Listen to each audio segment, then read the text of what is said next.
Dear students, in this video you will learn about various speed control methods of three-phase induction motors. First one, supply voltage control method, supply frequency control or V by F method, and adding rheostats in stator circuit. The first method, supply voltage control method. So this is the one of the speed control method of three-phase induction motor. So already we know that torque is proportional to K into S into E2 square R2 by R2 square plus S into X2 whole square. So this is the formula.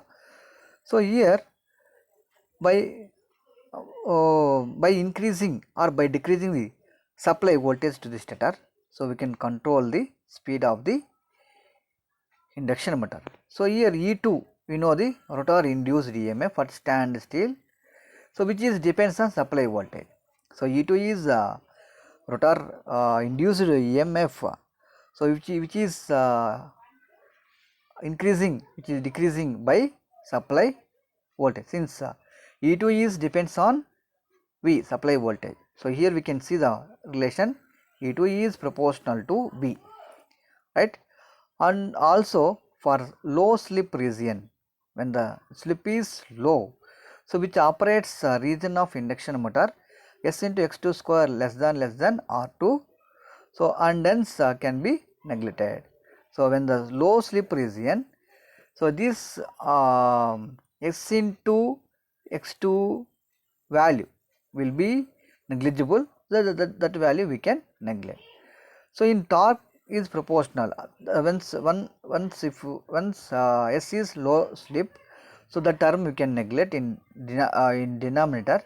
So in this case torque is proportional to S into E2 square R2 by R2. So R2 is very constant in this.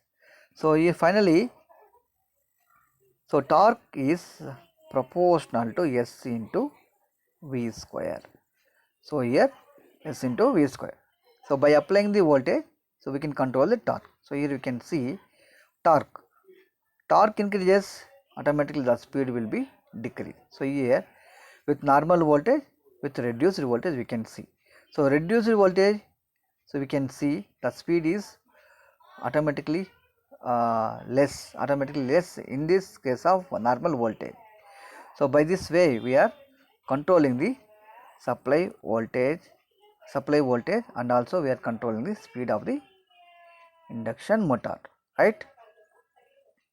Now supply frequency control or V by F method. Already we know synchronous speed formula 120 F by P. So here 120 F by P.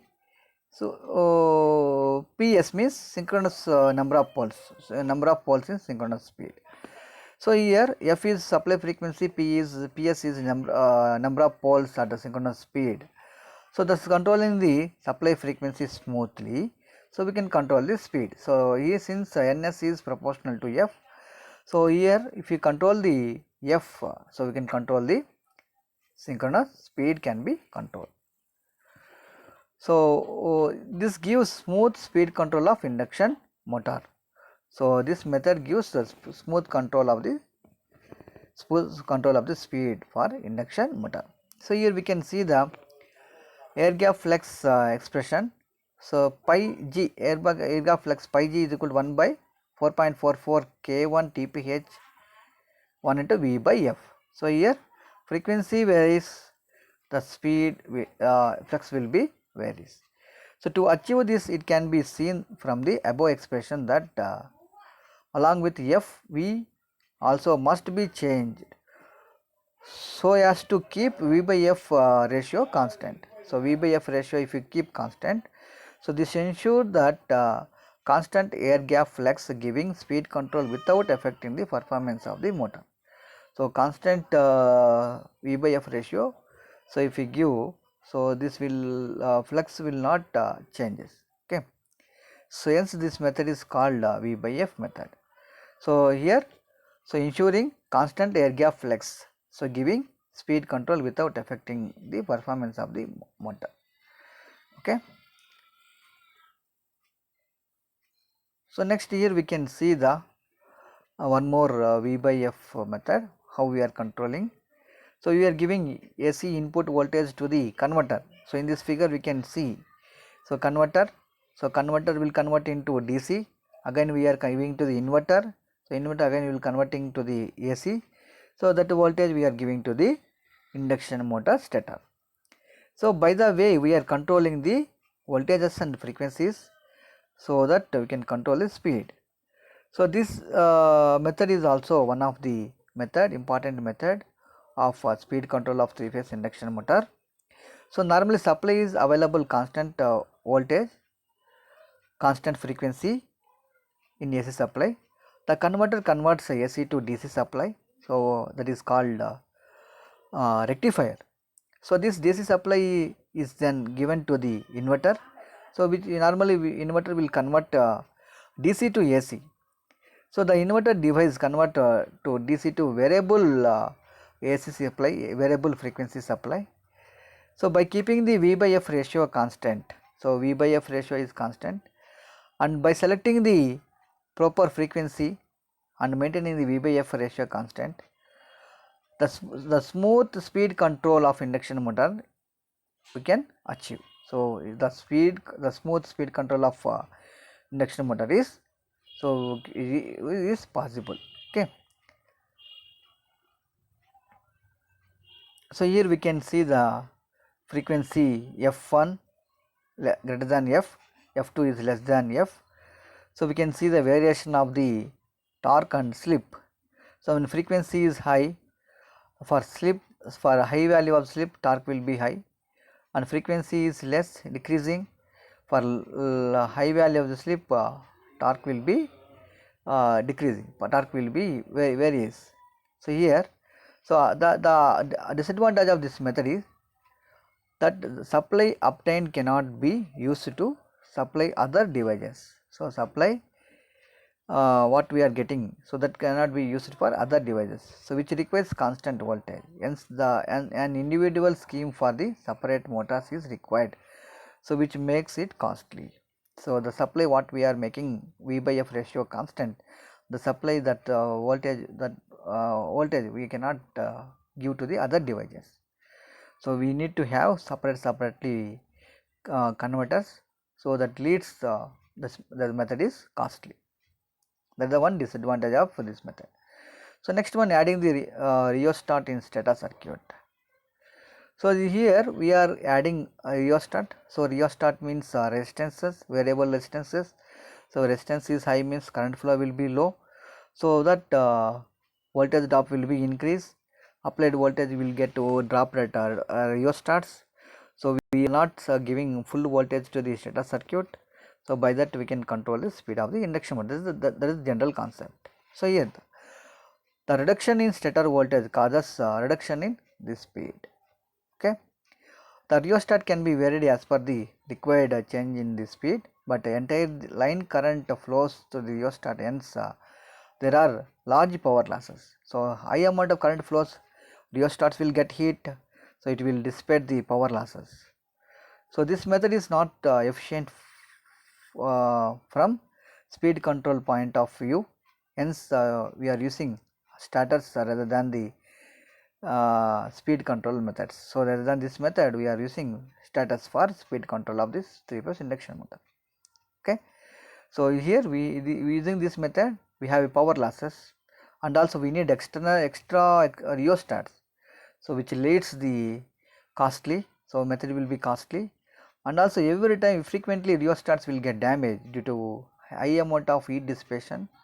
So frequently we need to change the rheostats. That is also one of the disadvantage of a rheostat in stator circuit method. So here external resistance in rotor circuit. So this is the one more method. So external, like slip ring induction motor, how we are connecting rheostat resistances. So we can also connect in slip ring in squirrel cage type induction motors also. So here torque is proportional to SR2 by R2. This is proportional to S by R2. So rotor resistance is increases, the torque will be decreased. And low slip region, R2 is larger, and S into X2 square will be neglected. So S into x2 square. So you can observe in this relation, torque is proportional to S into E2 square R2 by R2 square plus S into x2 square. This will be eliminated since slip is low. Slip is low, so we can eliminate this factor S into x2 square. So finally, torque is proportional to S into R2 by R2. So finally, R2 square. So finally, so here torque is proportional to S by R2, right? So by decreasing the rotor resistance, we can decrease and increase the torque, right? So thus, if the rotor resistance is increased, the torque produced decrease. Rotor resistance is increased, torque will be decreased. Rotor resistance decreases, torque will be increased. But when load on the motor is same, so motor has to supply same torque as load demands. Okay, so motor reaches by increasing its slip to compensate decreasing in torque due to R2 and maintain the load torque constant. So due to additional rotor resistance, R2 is required. So R2 is required, and so once if you connect additional resistance to the rotor circuit, the motor slip increases, the speed of the motor is decreases. Okay, so how the slip ring induction motor speed control method? So like this we can also do in squirrel cage type motor. So we have a disadvantage of this method. The large speed changes are not possible. This is because of a large speed change, large resistance is required to be introduced in rotor, so which causes large rotor copper losses due to reduced the efficiency. So here, so large resistances are required and copper losses will increase, efficiency will decrease, and also power losses will be more in this type of method. That method cannot be used for squirrel cage induction motor. So this method is suitable for only slip ring type induction motor. So since squirrel cage type induction motors, so we are not having the connection, external connection, so that we cannot use, but we can, while we are designing the squirrel cage type rotor, so you can use rotor I bars of rotor resistances, so we can use control the speed. The speed above the normal values cannot be obtained. Large power losses occurs, large resistances. So sufficient cooling arrangements also is required. So we are using rheostats, we are using external resistances, so that so we need cooling methods also. So due to large power losses, efficiency is low. So these are the speed control methods. So in next video we will see about single phase induction motors. Single phase induction motors, in that we will discuss introduction, construction, working of induction in single phase induction motors. Okay, thank you everyone.